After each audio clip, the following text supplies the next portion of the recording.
dia 20 com Lucas 16 ao 18.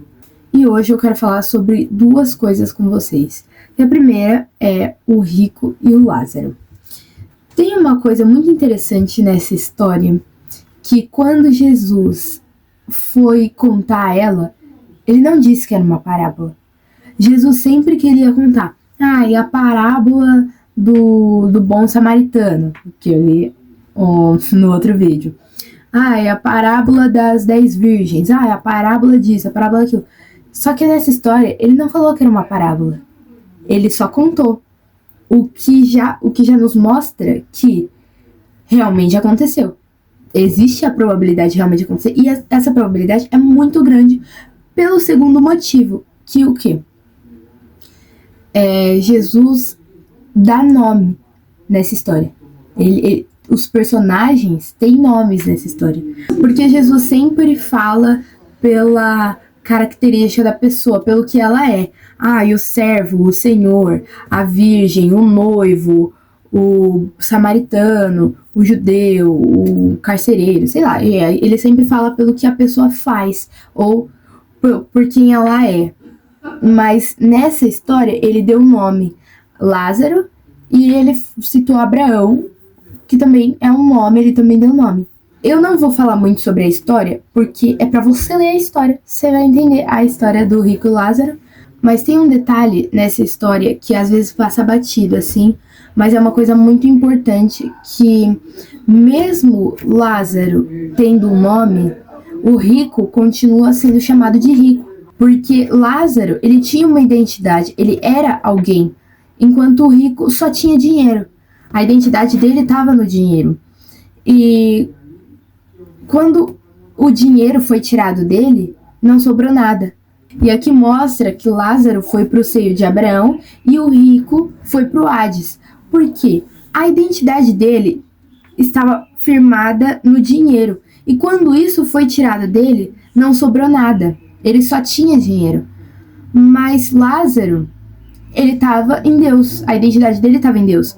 Porque nada nem ninguém pode tirar Deus de nós. E essa história nos mostra que devemos colocar nossa identidade em Cristo. Colocar nossa identidade em Deus. Porque nada nem ninguém pode tirar Deus de nós. Ninguém pode nos separar do seu amor. Em Mateus 6,21 fala: pois onde estiver o seu tesouro, ali também estará o seu coração. Então, que o seu tesouro esteja no céu, esteja em Cristo. Sua identidade esteja em Cristo. Porque aí também fala que para você não ajuntar tesouros na terra, onde a traça corrói e os ladrões furtam e roubam. Mas juntar tesouros no céu, onde nem a traça pode corroer, nem ladrões podem roubar, furtar.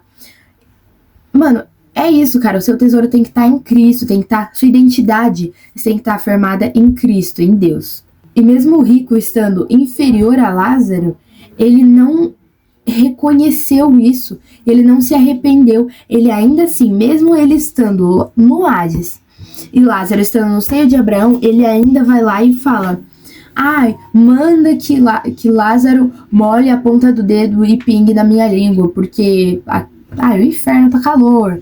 Mas ele não reconheceu que ele estava errado. Ele não deixou o orgulho, o ego pra trás, a soberba. Ele continuou cheio de si.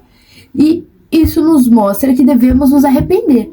Assim como o ladrão na cruz, que foi pregado com Jesus, que mesmo naquela posição de humilhação, que ele estava sendo crucificado, ele não reconheceu que Cristo era o Senhor. Ele não reconheceu o próprio erro. E o outro ladrão fala isso, né? Fala: mano, a gente tá aqui porque a gente merece isso. Mas esse homem, ele não fez nada.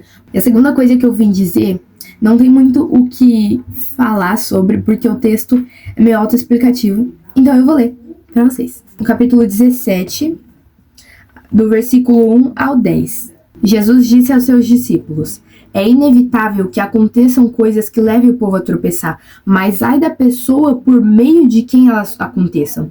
Seria melhor que ela fosse lançada ao mar com uma pedra de moinho amarrada no pescoço do que levar um desses pequeninos a pecar. Tomem cuidado. Se o seu irmão pecar, repreenda-o. E se ele se arrepender, perdoe-lhe. Se pecar contra você 7 vezes no dia, e 7 vezes voltar a você e disser, estou arrependido, perdoe-lhe. Os apóstolos disseram ao Senhor, aumenta a nossa fé. Ele respondeu, se vocês tiverem fé do tamanho de uma semente de mostarda, poderão dizer a esta moreira, arranque-se e plante-se no mar, e ela lhes obedecerá. Qual de vocês que, tendo um servo que esteja arando ou cuidando das ovelhas, lhe dirá quando ele chegar do campo, venha agora e sente-se para comer? Ao contrário, não dirá, prepare o meu jantar, apronte-se e sirva-me, enquanto como e bebo. Depois disso, você pode comer e beber? Será que ele agradecerá ao servo por ter feito o que lhe foi ordenado? Assim também vocês, quando tiverem feito tudo o que lhes for ordenado, devem dizer, somos servos inúteis, pois apenas cumprimos o nosso dever. Nós devemos nos humilhar diante de Deus, pois não pecar é o nosso dever. Porque às vezes a gente fala assim, hoje eu não pequei, hoje eu não fiquei fofocando, porque hoje eu não menti, hoje eu não falei mal de ninguém, hoje eu não assisti o que eu não deveria, hoje eu não fiquei com ninguém. Como se fosse uma conquista, sendo que sim, é uma coisa boa você não ter pecado, mas você fez o mínimo. É sua obrigação não pecar. Jesus morreu na cruz para perdoar os nossos pecados. O mínimo que a gente pode fazer com isso é não pecar. É o mínimo. Foi para a liberdade que Cristo nos libertou. Ele não morreu na cruz para você voltar ao erro e continuar pecando. Ele morreu para você ser livre. Então, isso é o mínimo. Sim, é uma coisa boa você não ter pecado hoje. Sim, isso é um passo a mais que você está dando. Mas isso é o mínimo. Não é uma coisa que você deve se vangloriar disso. Porque Paulo, o próprio Paulo, não Saulo, depois que ele conheceu a Cristo, Paulo, depois de tudo o que ele fez, depois de todas as cartas que ele enviou, depois de ser perseguido, depois de ser preso, humilhado, ainda assim ele diz, sou o pior dos pecadores. Então você acha que você mesmo, você quer se comparar com Paulo. Se Paulo diz, sou o pior dos pecadores, imagine você. Se nem Paulo se vangloriou de tudo isso, porque a honra e glória não era para ele, mas era para Cristo. Porque eu e você deveríamos fazer isso? Se até mesmo Paulo se humilhou perante a Cristo, ele se humilhou diante de Deus, falando, eu sou o pior dos homens, eu sou o pior dos pecadores. Porque eu ou você teríamos esse direito de se vangloriar. Eu mesma não faço nem metade do que Paulo faz. Se ele é o pior dos pecadores, eu sou o quê? Então é isso, mano. Humilhe-se diante de Deus. Não se glorie por fazer o mínimo. Pois quem se exaltar será humilhado, mas quem se humilhar será exaltado nos céus, pois maior é o que serve. Eu acho que era isso que eu tenho pra dizer.